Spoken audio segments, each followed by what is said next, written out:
सतगुरु महाराज की जय। एनी फेरे तमे पृछजो अवतार न थाए अन्य पुरुषता पहलो ना कयो बिचारी जुओ वचन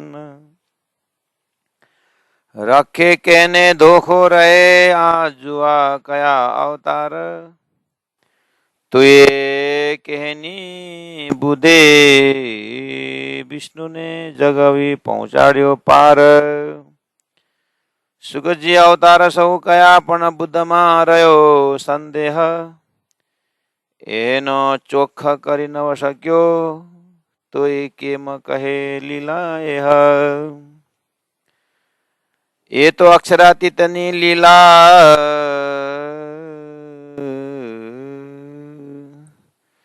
अक्षरातीतनी लीला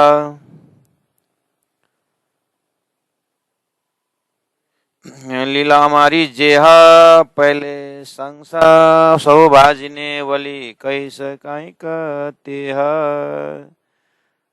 सचिदानंद पार ब्रह्म की जय। कृष्ण कन्हैया लाल की जय। परमादरणीय सुंदर साथ जी, हम पहुंचे हुए हैं कलश गुजराती का प्रकरण 7 अवतारण प्रकरण। उसमें बुद्ध अवतार को हमने समझने की कोशिश की और सुखजी अवतार सहु कया। सुखदेव ने 24 अवतार में प्राय सभी का नाम उच्चारण किए, लेकिन बुद्ध अवतार के विषय में पण बुद्ध में रह्यो संदेह। बुद्ध अवतार के विषय में भविष्यवाणी तो बहुत आ गई है। उन्होंने भी कहा, उनके मुखारविंद से निकल गया आवाज तो कि 28वां द्वापर में 28वां कलयुग में जो बुद्ध अवतार होएंगे वो ब्रह्मा विष्णु महेश को भी पार पहुंचाने वाले, ऐसे ऐसे तो निकला। लेकिन यह न चोख करे न सको तो क्लियर, दूध का दूध पानी का पानी। बुद्ध अवतार कहाँ से आएगा, कैसे ज्ञान लेके आएगा, ये 28वां कलयुग में होने वाले बुद्ध के विषय में अटक गए। तो केम कहे लीला यह, तो बुद्ध अवतार ही क्लियर नहीं हो पाया। उनका विषय वस्तु तो अक्षरातीत की लीला है बुद्ध अवतार की, इसीलिए लीला तो और क्या कह पाएंगे बेचारे। तो बुद्ध में रहा अटकाए हुआ। उसके बाद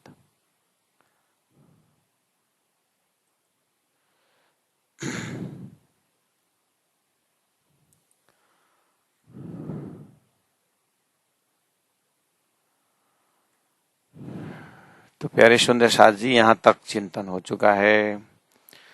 तो 41 चौपाई में तो केम कह लीला यह, वो बुद्ध अवतार का विषय वस्तु। अब वो विषय वस्तु के विषय में और स्पष्ट करते हुए 42 नंबर चौपाई में कहा, ये तो अक्षरातीत नहीं लीला हमारी जे है।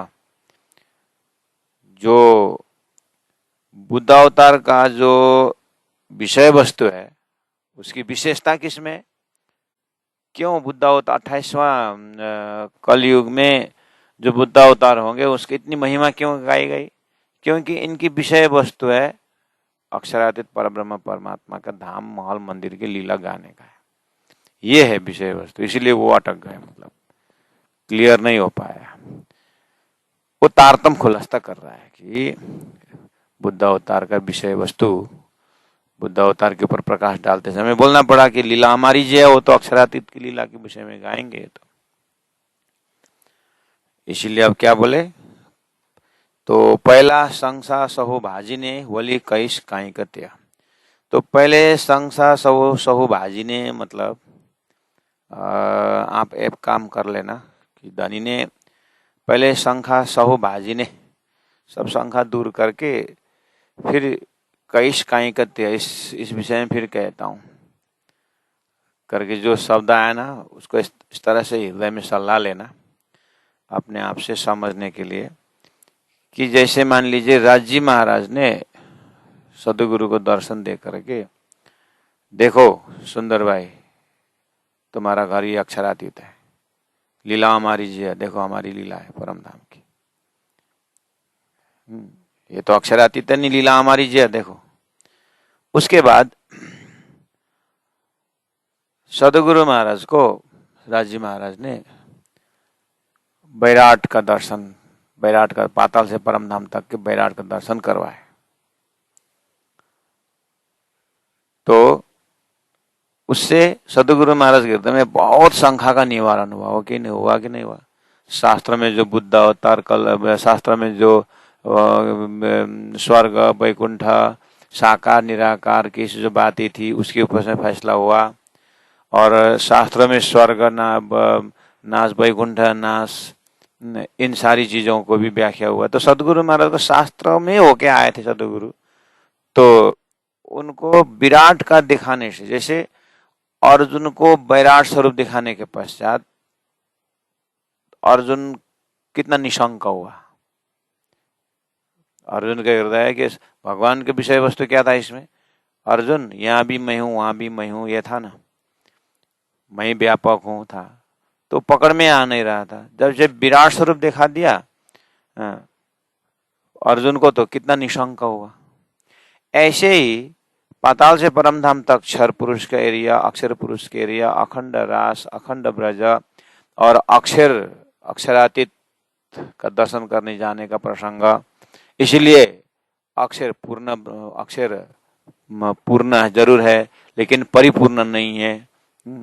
तो ब्रह्म जरूर है लेकिन पूर्ण ब्रह्म नहीं है। तो इन सारी चीजों को शास्त्र सम्मत सदगुरु महाराज को बैराट के ज्ञान से निशंक हुए। ऐसे ही पहले संसार सहु भाजीने का अर्थ होता है कि पहला मैं अक्षरातीत तक पहुंचने के लिए अक्षरातीत से पहले पहले क्या क्या है, तो उसी को सदगुरु महाराज ने सुंदर साथ को समझाया। देखो कि ये बहुईश्वरवाद जो है ना, 33 कोटि देवी देवता, ब्रह्मा विष्णु महेश, उसके बाद शेष नारायण, उसके बाद आदि नारायण, इस तरह से सृष्टि का एक सृष्टिकर्ता नारायण, और उसके बाद भी नारायण अनंत नारायण है, उसके परे अनंत नारायण का एक ही जागृत एरिया अक्षर ब्रह्मा का मन अव्याकृत। इस तरह से एकम सद विप्रा बहुधा वदंती, एक ब्रह्म कहाँ है उसको साक्षात्कार करवा दिया, है ना। तो इसी तरह यहाँ प्राण जी महाप्रभु पहले संसार सहु भाजीने कहने मतलब ये अनंत ब्रह्म बहुईश्वरवाद ब्रह्म के विषय में शंका निवारण करके वली का एकत्य, फिर आगे मैं अक्षरातीत की लीला के विषय में कहती हूँ ऐसा। तो कि अब तो पहले संख्या भाजीने करके आगे आएगा यहाँ पर, तुरंत दूसरे प्रकरण में ऐसा है नहीं, बस यही तो है, ये उतरी हुई वाणी है। अब ये तो उसी में से अच्छा, अब बैराट का ज्ञान पहले संसा भव भाजीने का अर्थ आप सदगुरु महाराज ने क्या कहा, सुंदर साथ को 5 दिवसीय शिविर संचालन किए होंगे, साप्ताहिक कार्यक्रम किए होंगे शंखा भाजने के लिए। तो ऐसे करते करते हमारे मोमिनों ने, गुरुजनों ने अब यही इन्हीं चीजों को रियलाइज करके आत्मसात करने के लिए पहला गुरुजी मंगलदास ने आत्मसपन लिखे कि नहीं लिखे, सृष्टि विज्ञान वर्णन किताब आया कि नहीं आया, विराट प्रदर्शन किताब आया कि नहीं आया, बस वही है पहला संख्या भाजने मतलब। इसलिए पहला हमारा विराट का ज्ञान देते हैं, क्यों, वही है पहले संसार सहु भाजीने। सृष्टि क्यों बना, कितनी सारी शंकाएं हैं, कृष्ण की तीधा लीला की शंकाएं कितनी है, इन सब शंकाओं को दूर करके एक ब्रह्म तो यहाँ इस तरह से सृष्टि का कार्य कारण महाकारण 3 सृष्टि के विषय में श्री कृष्ण की त्रिधा भेद है, रास की त्रिधा भेद है, इन सभी को शंका मान के ये सब शंका दूर करने वाला सब्जेक्ट कौन है हमारा, विराट है। बैराट के ज्ञान से ही ये हो रहा है, समझे कि नहीं। तो पहले शंका सहु भाजीने में आपको दिमाग में लोकेशन क्या पकड़ना, चौपाई का लोकेशन कहाँ है, आपने विराट द्वारा जो ज्ञान हासिल किया है वही राज्य के हृदय में पहले मैं शंका दूर करता हूँ, मतलब पहले विराट का ज्ञान सीख लो ऐसा। उसके बाद वली कईश काई कहते हैं। उसके बाद विराट द्वारा खत्म होने के बाद वली फिर कईश कहूंगी, काई कहते हैं फिर क्या कहूंगा, वो परम धाम से हम ब्रह्मात्माएं गोकुल में कैसे आए। और गोकुल बोलने से फिर एक बिंब गोकुल, एक प्रतिबिंब गोकुल, फिर रास, फिर एक प्रतिबिंब रासलीला, फिर बिंब रासलीला, व्यवहारिक रासलीला, फिर आगे कईश, आगे फिर इस विषय में कहूंगे। तो इसीलिए गोकुल लीला आ रहा है और योग माया का लीला भी आ रही है, आ रहा है ना। तो जोग माया को प्रकरण, जोग माया का और गोकुल लीला आ रहा है। तो वली कहिस काई कहते हैं, इसलिए ये वाला पहले शंख सौभाजिने का अर्थ होता है। अगर विराट का ज्ञान न होता, विराट अगर हमारे दिमाग में नहीं होता तो मुझे यहाँ पर विराट करना पड़ता। साप्ताहिक प्रोग्राम तो यहीं में चला जाता एक लिटी में।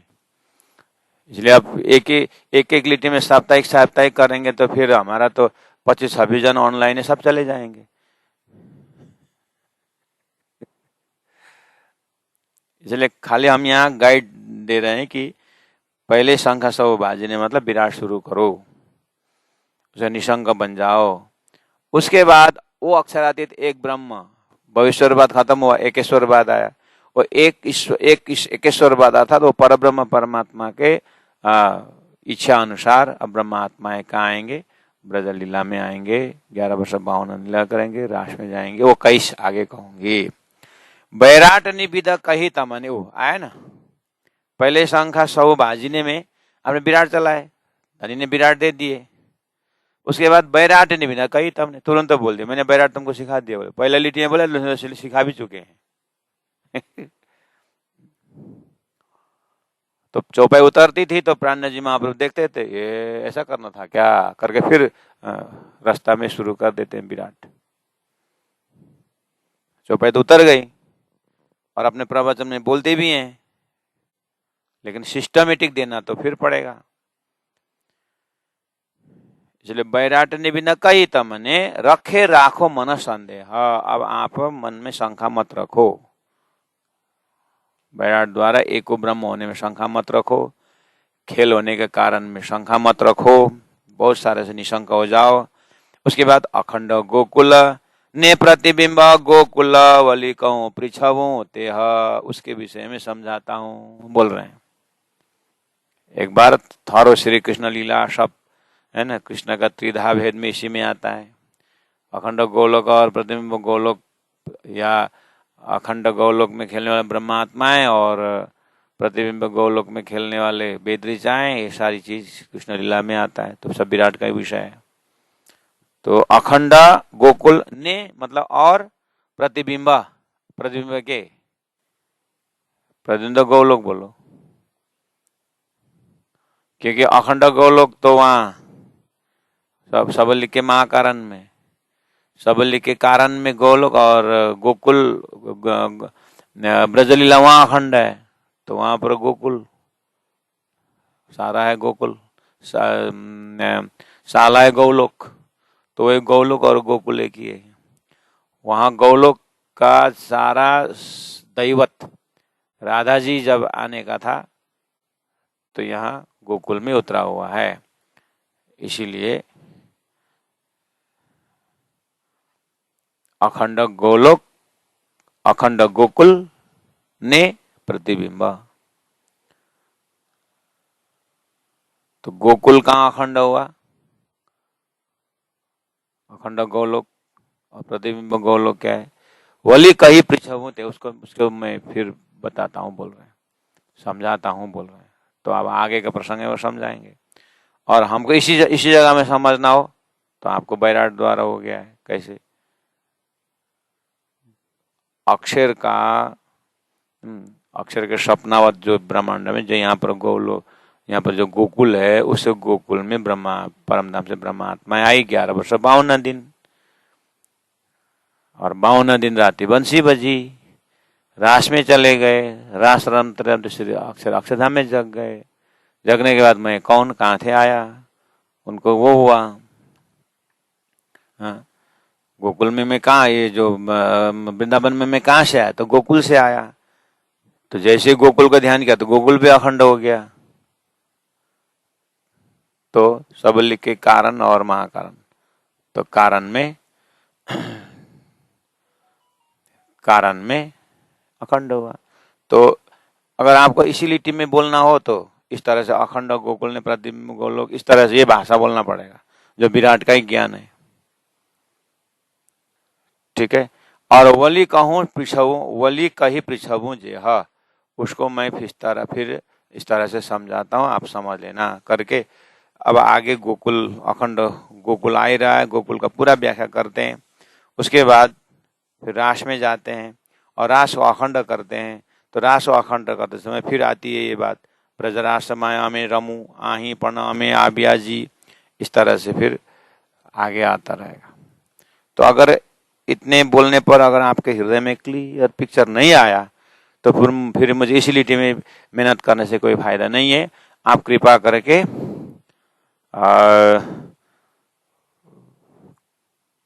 विराट का ज्ञान ले लेना। विराट का ज्ञान बोलते ही सदगुरु महाराज को राज जी ने दर्शन दे करके पाताल से परम धाम तक की जो बताई और सदगुरु ने जो समझाया सुंदर साथ को, वही गुरु परंपरा होकर के हमारे में सृष्टि विज्ञान, आत्मसोपन, विराट प्रदर्शन, ऐसे जो ग्रंथ हैं मोमिनों ने दिया हुआ। और उसके पास नक्शा है, जो नक्शा सदगुरु महाराज दीवार में बनाते थे, दिखाते थे। और उदयपुर के तालाब में प्राणनाथ जी ने विराट का नक्शा बना कर दिखाए हैं। तो वो नक्शा हमारे पास है, जो सदगुरु ने ध्यान द्वारा देखा था, उसी को यहाँ पर सजाया गया है। तो वो वाला सब्जेक्ट है, उसको आप सीख लेना। नहीं तो हमारे प्रेमल पिया, आप यूट्यूब में जाना, प्रेमल पिया का, वहाँ पर विराट लगभग 100-150 क्लास में पूरा किया है। आप उसके थ्रू भी जा सकते हैं। नहीं तो फिर आगे आना 15 दिन बैठे हुए तो विराट का ज्ञान ले लेना। ठीक है। तो गोकुल अखंड गोलोक ने प्रतिबिंब वली कही पृछऊ ते, उसके विषय में फिर समझाता हूँ आगे। चौपाई नंबर 44 में कहा, अजवासा अखंड अमकने नहीं अंतराय पावरती। अब उन्होंने प्राणज ने कहा कि मैं अखंड गोलोक, प्रतिबिंब गोलोक, अखंड रास, प्रतिबिंब रास, और जो व्यवहारिक रास जिन्होंने वेद ऋचाओं ने खेला है। वेद ऋचा कौन है बोलेंगे तो वेद ऋचा अव्यकृत के स्थूल में जो वेद का मंत्र हैं वैसी ऋचाएं हैं, वो ज्ञान के साथ शाश्वत ऋचाएं हैं। उन्होंने रास को रस देखा तो इच्छा की हमको भी रास में रमाओ, प्रेम में रमाओ, तो उनको खिलाया गया रास व्यवहारिक रास है, प्रतिबिंब रास है करके। इस तरह से मैं सारा बताता जाऊंगा तो प्राणनाथ जी को प्रश्न पूछेंगे लोग, आपको ये सब नहीं भी बोल नहीं सकते और है बोलो तो अंदर विश्वास भी नहीं होता है, फिर आप आंख से देख के ही बता, जैसे देख के बता रहे हो ऐसे बोलते हो, जहां जहां पहुंच के बोल रहे हैं आप वहीं पर हो ऐसा भी लगता है। लेकिन है आपके पास क्या जिसके कारण आप ये शास्त्रों का सांकेतिक भाषा भी समझ सकते हो, क्या रहस्य है?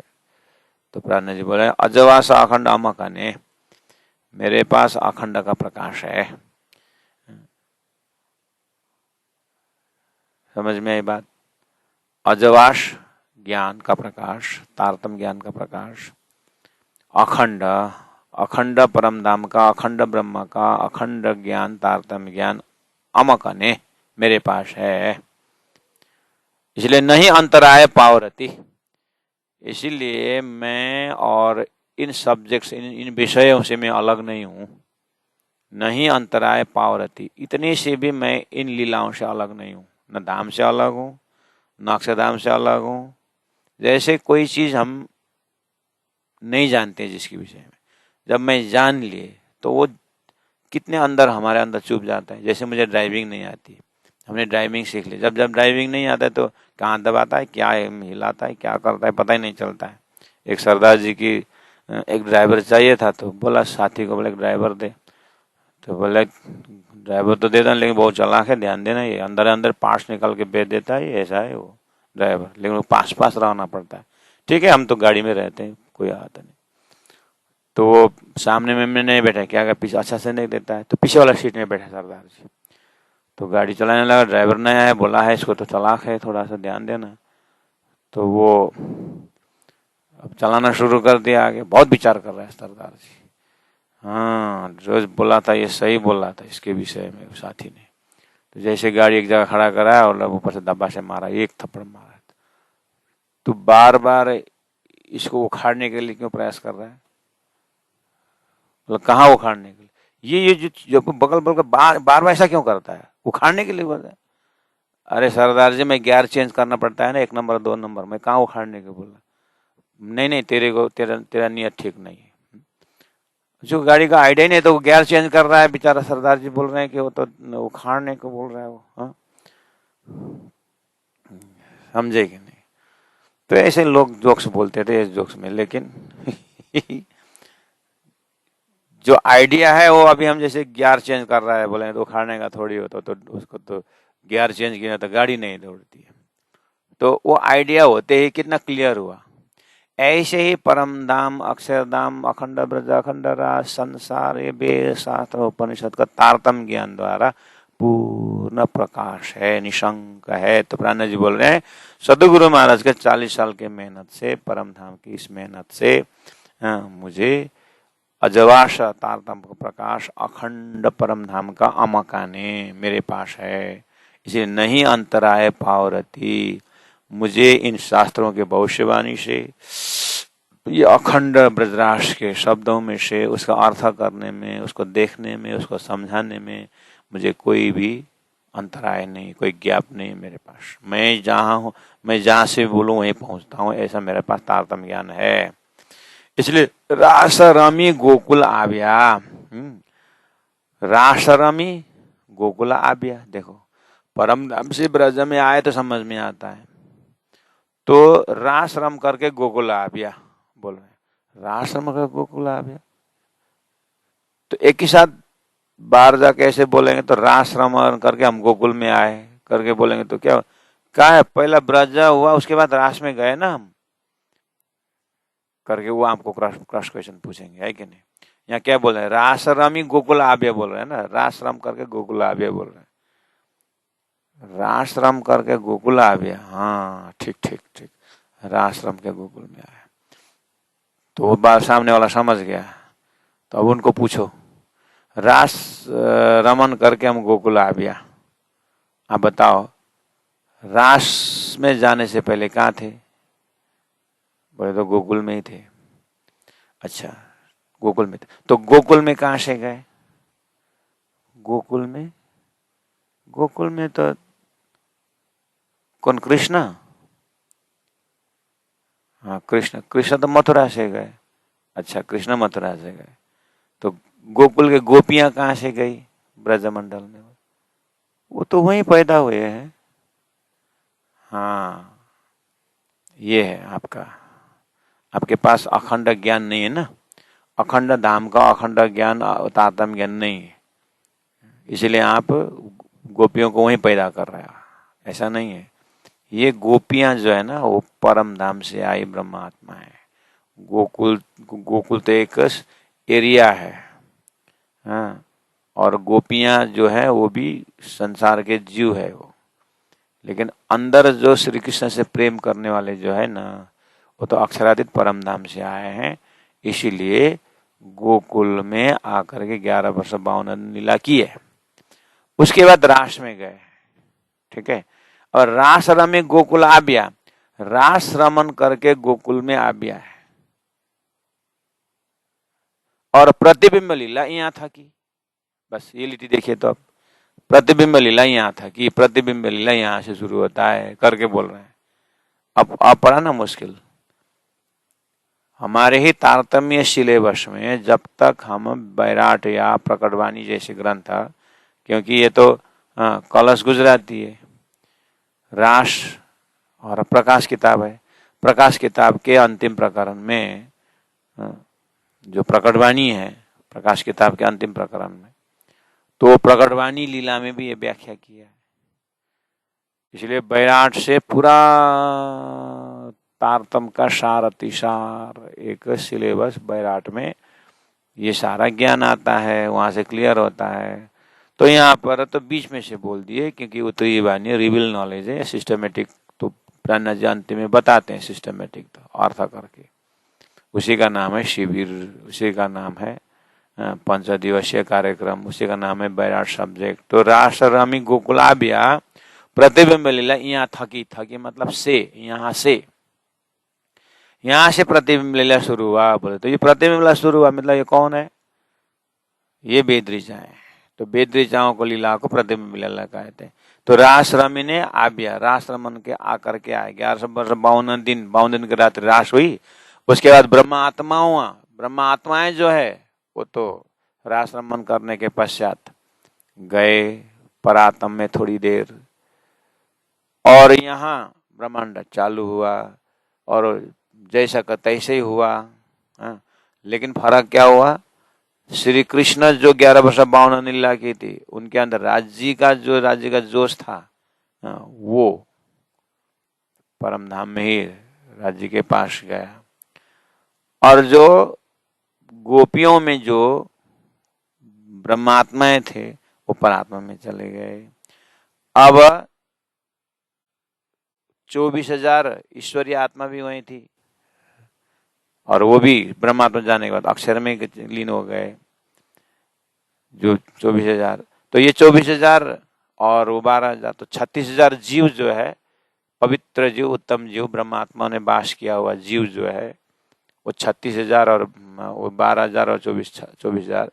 तो इनके अंदर वो जो वेद ऋचाओं को जब श्री कृष्ण ने जब अक्षर ब्रह्म ने रास अखंड किए तो अखंड रास सबली के महाकारण में, तो सबली के महाकारण कारण और सूक्ष्म स्थूल होते हुए सबली का स्थूल अव्यकित का महाकारण, तो अव्यकित के महाकारण में रास रिफ्लेक्शन हुआ, वो और फिर अव्यकित का स्थूल सूक्ष्म कारण होते हुए महाकारण कारण सूक्ष्म स्थूल होते हुए स्थूल में जो वेद हैं, वेद के ऋचाओं ने वो आनंद का खुशबू पाया। तो उन्होंने आग्रह किया कि हमें भी ऐसा, हम तो वेद, हम तो ज्ञान है, ज्ञान तो सूखा लगता है, आप हमको प्रेम पिलाओ करके उन्होंने प्रार्थना की वेद की ऋचाओं ने। तो अब आकाशवाणी हुई कि हम तुमको दूसरे ब्रह्मांड में ये रस पिलाएंगे बोला था। तो वो रस का वो व्यवस्था करके वेद ऋचाएं ये 36,000 में आए और 11 वर्ष 52 दिन की रात्रि उसी में रास भी रमाए। तथोगत प्रतिबिंब योग माया लीला हुआ। उसके बाद 53 दिन की सुबह जैसे तैसे उठे, लेकिन उठने गोपियों में वेद ऋचाएं हैं। अब ये 7 दिन मथुरा 7 दिन गोकुल रहते हैं श्री कृष्ण, और श्री कृष्ण 7 दिन इन वेद ऋचाओं के साथ रहते हैं, पहले जैसे लीला करते हैं। उसके बाद ये मथुरा आ जाते हैं, वेद ऋचाएं वहीं पर श्री कृष्ण के वियोग में ही प्रेमी और राष्ट्र अनुभव कर लिए। 7 दिन में जो गोकुल लीला था वो भी देख लिए।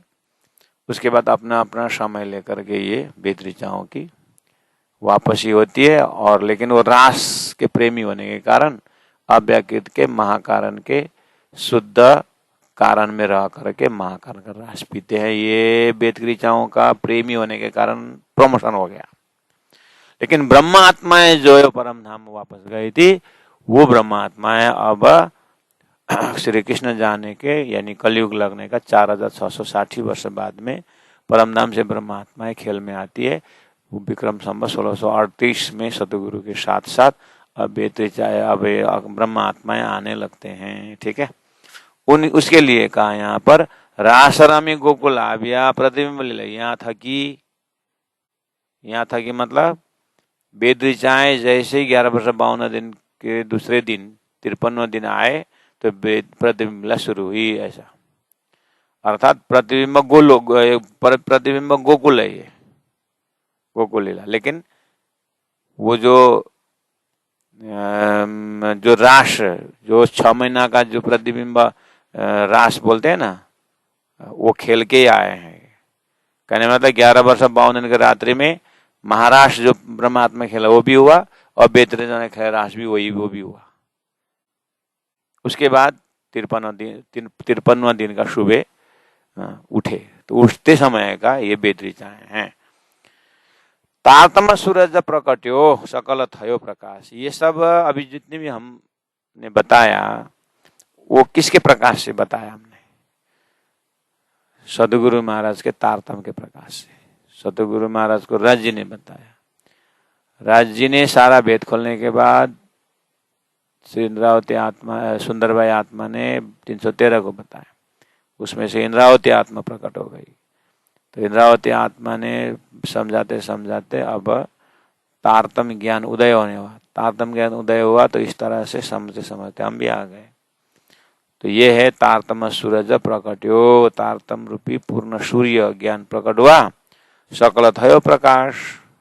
तो पहले था दीपक जैसा थोड़ा थोड़ा था, स्वर्ग वैकुंठ के बात है, कृष्ण के बात है, कृष्ण की त्रिधारी लाभ भी शास्त्रों में आता है, लेकिन वो प्रश्न प्रकाशित करने का उसका अर्थ लॉजिकल अर्थ बता करके व्याख्या करने की बुद्धि नहीं आई थी। स्वप्न की बुद्धि चल रही थी तो जागृत बुद्धि आ गई। तो जागृत बुद्धि के साथ राजी महाराज ने अखंड परम धाम से तारतम्य ज्ञान ले आए तो सकल थयो प्रकाश संपूर्ण प्रकाशित हुआ। लागी शिखरों पाताल झलक्यो, तो लागी मतलब से शिखर से पाताल तक झलक्यो फोड़ियो आकाश। फोड़ियो आकाश मतलब 14 लोक 58 ज्योतिष रूप गायत्री महोदय इच्छा शक्ति नारायण उत्पन्न होने का जो आकाश महानिद्रा का आकाश या पंचमी क्षर समष्टि विराट के भाषा में कहो या राज्य महाराज ने अक्षरी के ऊपर डाला हुआ फरामोशी का अर्थ लग गया तो ब्रह्मांड फोड़ लिए। तो लागी शिखरों पाताल झलक्यो, पाताल से लेकर शिखर, हद से बेहद से अक्षरातीत सब प्रकाशित हो गया। फोड़ियो आकाश, इस तरह से क्षर ब्रह्मांड सपना का ब्रह्मांड आकाश फोड़ दिया तारतम्य ने। उसके बाद किरणा सगला कोलंबियो गयो बैराटनो अज्ञान, दृढ़ाओ चौकस लोक 14 उड़ाड़्यो उन्मान, वली जोत झाली नव रहे बचमा बिना ठाम, अखंड माहे पसरी देखाड़ियो ब्रज विश्राम। इस तरह से अब क्या हुआ कि पाताल से परमधाम तक सब दिखा करके फोड़ियो आकाश, ये सृष्टि शून्य का आकाश, शून्य सृष्टि द्वारा निद्रा द्वारा अज्ञान द्वारा कैसे सृष्टि बनी वो भी बताना ही, उसको पता लगना ही, फोड़ना है, फोड़ दिए। उसके बाद तारतम्य का जो किरण है, तारतम्य ज्ञान का जो चिंगारी है, सगले कोलंबियो सब नांगते हो, कोलंबियो में नांग लेना, सब नांग लिया। क्या? हद पार बेहद पर अक्षर नांग लिया सारा। और गयो बैराटनो अज्ञान, बैराट का अज्ञान चला गया। बैराट मतलब संसार में सृष्टि की बुद्धि, उसमें अज्ञान था। क्या अज्ञान?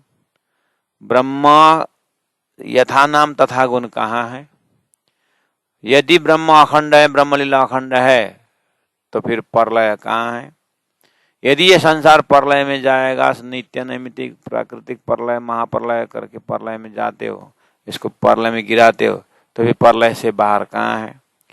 ऐसा जो अज्ञान था, गयो बैराटनो अज्ञान, जैसे बैराट का अज्ञान चला गया। बैराट मतलब जिन्होंने तारतम्य पाया उसका अज्ञान चला गया, जिन्होंने तारतम्य समझा। तो किरणा सगले कोलंबियो, नांग लिया किरण ने। कैसे?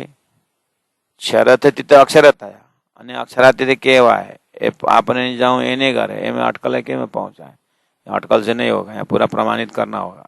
बोले थे तो पूरा प्रमाणित करते हुए अखंड राष्ट्र अक्षर के लिए खिला था, तो अक्षर ही अखंड, उन्होंने अखंड किया और राष्ट्र अखंड ही तो होता है। इस तरह से उसका भी अर्थ लगना, अक्षर को भी अक्षर से भी पार होना है। अक्षर का हृदय को देख करके अक्षर ने क्यों अखंड किया, उसका अर्थ लगना, अक्षर से भी परे की बात हो गई, और अक्षर से परे तो अक्षरातीत धाम। इस तरह से किरण सगला सगले कोलंबियो गयो बैराटनो अज्ञान, बैराट को अज्ञान चला गया। दृढ़ाव चौकस लोक 14 उड़ाड्यू उन्मान। 14 लोक दृढ़ाव चौकस लोक 14, 14 लोक के मनुष्य में देवी देवता त्रिदेव जितने भी हैं, शेष नारायण आदि नारायण जितने भी हैं, दृढ़ाव चौकस, इनके हृदय में भी इस तरह से चौकस, इस तरह से जागेंगे ये महाप्रलय तक में। लेकिन अभी अपने हृदय में देखना, अपने हृदय में दृढ़ और चौकस 14 लोक उड़ाड़े अनुमान, मेरा 14 लोक के विषय में। और परमात्मा को अंदाज में बोलते थे, अब अंदाज नहीं पड़ेगा, मैंने प्रत्यक्ष हो गया, देखा सातों सागर, देखा सातों लोक, पाताल सातों देखा, जाग्ञा भी सब फोक होना ही उड़ाड़ियों उन्मान। अंदाज था इधर ही होगा, इधर ही होगा, अब कोई अंदाज की जरूरत नहीं, हम पा रहे हैं, बैठे देखे प्रपंच हो गया है। स्वप्न से जागने के बाद हम अपने विस्तारा में रहते हैं, अपने ही उन सामग्रियों से अलग नहीं रहते हैं। ऐसे ही मूल मिलावा से देखा तो राजी महाराज बिल्कुल प्रत्यक्ष बैठे हुए हैं। अब परम धाम कहाँ है, कैसा है, क्या है, कोई अंदाज करने का जरूरत नहीं है। जग गए तो मूल मिला परम धाम, सोई घड़ी सोई पल, 4:30 का 4:30 ही उठेगा नहीं, जमुना जी करना है। इसलिए ये शरीर संसार व्यवहार का लंबा समय जैसा लगता है, लेकिन ऐसा कोई लंबा समय नहीं है। महाकारण से देखेंगे तो इस तरह से मैं निशंक हो गया, मेरा अंदाज करना नहीं पड़ा, सब उड़ गया बोल रहे हैं। अब आगे क्या, वली ज्योत झाली नवर है। अब वली फिर, अब ये तारतम का ज्योत झाली नवर है, अब बीच में ये रुकेगा नहीं। बचमा बिना ठाम, ब्रज रास किसने अखंड किया, अक्षर ने। अक्षर कहाँ है, अक्षरधाम में। क्यों अखंड है, क्यों उन्होंने, राज जी अक्षरातीत का प्रेम दिखाना चाहते थे। अच्छा, अक्षर के लिए रास किया था क्या, इसलिए उन्होंने अखंड किया। हाँ, तो फिर अखंड, अक्षर ने अखंड किया, तो अक्षर को कैसे पता चला कि अक्षरातीत का ये प्रेम ऐसा ऐसा करके। वो तो दर्शन करने जाते हैं ना अक्षरातीत का, तो सत्काने को कला में एक कला है ना, इसलिए उनको इच्छा हुई कि प्रेम लीला देखने के लिए। तो परब्रह्म परमात्मा ने अपनी प्रेम को लीला अक्षर को दिखाने के बहाने में, ब्रह्म आत्माओं को भी अक्षर का खेल दिखाने के बहाने में, सारा जीव सृष्टि जो पैदा हुए थे उनको भी मुक्ति देना था। इसीलिए वली ज्योत झाली नवर है। अखंड ब्रजराश में तारतम का ज्योत रुकेगा नहीं, उसके आगे अक्षर को पता लगा करके फिर अक्षरातीत पहुंचाने वाला ऐसा ज्ञान है। बचमा बिना ठाम, सही जगह मतलब अखंड परम नाम स्थान पहुंचे बिना ये रुकने वाला नहीं है तारतम ज्ञान। इसलिए ये वाणी गरज माज संसार, खोजी खोजे मिटावे अंधार, खोजी खोजे मिटावे अंधार। परम धाम को पहुंचने के बाद ये परात्म, मूल मिलावा राज्य के सिंहासन में पहुंचने के बाद ये तारतम रुकने वाला है। उसके बाद तो तारतम भी गोते खाए। राजी महाराज के हृदय में भी गंजाना गंजा प्रेम, तारतम ही वहां जाके प्रणाम करता है। अब वली ज्योत झाली नवर है, झाली मतलब पकड़ना रुकना नहीं रहे, मतलब जैसे हमारा मन सब जानता है, जो चीज नहीं जानता है वहां जाके अटक जाता है, लेकिन जब जानेगा तो उसके ऊपर आगे जाएगा। इस तरह से संसार की बुद्धि अखंड ब्रजराज से रुक गए थे। अखंड ब्रजराज का अर्थ न करने से यहीं पे झाली रहे, वो यहाँ पर रुक गया था। लेकिन तारतम ने अखंड ब्रजराज करने वाला क्यों का सारा कार्यकरण जान करके तो अब झाली नवर है। अब इसको कौन रुकेगा, इसको ये तो और आगे चलेगा। ये अब इसका ऐसे पकड़ने से पकड़ में नहीं आएगा, तो आगे चलता जा रहा है। तो अक्षरातीत के हृदय पहुंचे बिना ये ज्योत, ये तारतम का प्रकाश रुकने वाला नहीं है। अखंड माए पसरी, देखाड़ियो ब्रज विश्राम। अब इस तरह से ये परमधाम की व्याख्या खिलवत परिक्रम सागर श्रृंगार से करना है। अभी कलश गुजराती सूरत में पूरा होने आ रहा है, तो अब बचमा बिना ठाम में रुकने वाला नहीं है, तो परम धाम तो वर्ण हो गया। लेकिन मेरा प्रसंग बुद्ध अवतार का है, और अभी का यहाँ प्रसंग बुद्ध अवतार है। बुद्ध अवतार के प्रकाश तरफ गए तो बुद्ध अवतार का ज्ञान में क्या है, परम धाम है, सब कुछ है। इसलिए मुझे थोड़ा सा रुक के समझाना है उस चीज को। इसीलिए मैंने कृष्ण लीला से शुरू की थी। श्री कृष्ण लीला 22वां अवतार, 23वां बुद्ध अवतार और 24वां कौल के अवतार। इसीलिए मैंने वहां थोड़ा सा प्रकाश, प्राणा जी बोल रहे हैं मुझे थोड़ा वहां प्रकाश देना है। ब्रज लीला में कैसे आए, क्योंकि चेहना चरित्र चातुरी ब्रजरास की लई। प्राणा जी को पता है कि अब कलश का ज्ञान तो पूरा हो रहा है, अब तो प्रेम का मजल शुरू होना है। लेकिन ज्ञान का मजल में थोड़ा कुछ बाकी है। गोकुल लीला को प्रश्न कर दूं, क्योंकि अपनी लीला है। उसके बाद हम कैसे रास में गए वो भी क्लियर कर दूं। वैसे तो वो रास किताब में हुआ है 1715 में, लेकिन 1715 में और अभी 1729 में कलश तो 1729 में पूरा हो रहा है ना। तो 1715 में जो जोश से उतरी वाणी में रासलीला को प्रसंग है, वहां पर प्रेम सेवा वाले प्रकट की तो थोड़ा कम हुआ, 12 चौपाई जैसा है, उसमें से रास में ले गए, क्योंकि रास किताब मुख्य है। मतलब रास किताब तो रास ही मुख्य है ना उसमें, तो इसीलिए ब्रजलीला कम है। लेकिन यहाँ तो अब कलश लगना है, कलश के ऊपर तो फिर दूसरा कुछ होता नहीं। ज्ञान का कलश, प्रेम का कलश, लीला का कलश, सब तरह से कलश लगाना है। इसलिए फिर एक बार गोकुल लीला वर्णन करके, फिर रासलीला वर्णन करके, उसके बाद ही फिर परम धाम खिलावत परिक्रमा तरफ लगेंगे। तो इसलिए अब अखंड माहे पसरी, अखंड परम धाम में, हाँ, ये अक्षर की जागृत बुद्धि पहुंची, फिर देखाड़े ब्रज विश्राम। उसका ऐसे परम धाम का पूरा दर्शन करके हम उस परम धाम से तो फिर खेल में कहाँ पहले आए, तो पहला हम ब्रज मंडल में आए करके देखाड़े ब्रज विश्राम। ब्रज में हम किस तरह से विश्राम किए, खेले, उस चीज को फिर रास को वर्णन करेंगे करके इस तरह से सीक्वेंस बैठ रहा है। तो प्यारे सुंदर सहज आज का मतलब यहीं विश्राम करेंगे। वली जोता जाली नव रहे, वली जोता जाली नव रहे, बचमा बिना ठाम, बचमा बिना ठाम। अखंड माए पसरी, अखंड माए पसरी, देखाड्यो ब्रज विश्राम, देखाड्यो ब्रज विश्राम। बोलो श्री प्राणनाथ प्यारे की जय, सतगुरु महाराज की जय, तीनों पुरी धाम की जय। श्री 108 गुरु जी 108 मंगलदास जी महाराज की जय, गुरु जी 108 दीनदयाल जी महाराज की जय। प्रणाम सुंदर सा जी, प्रणाम।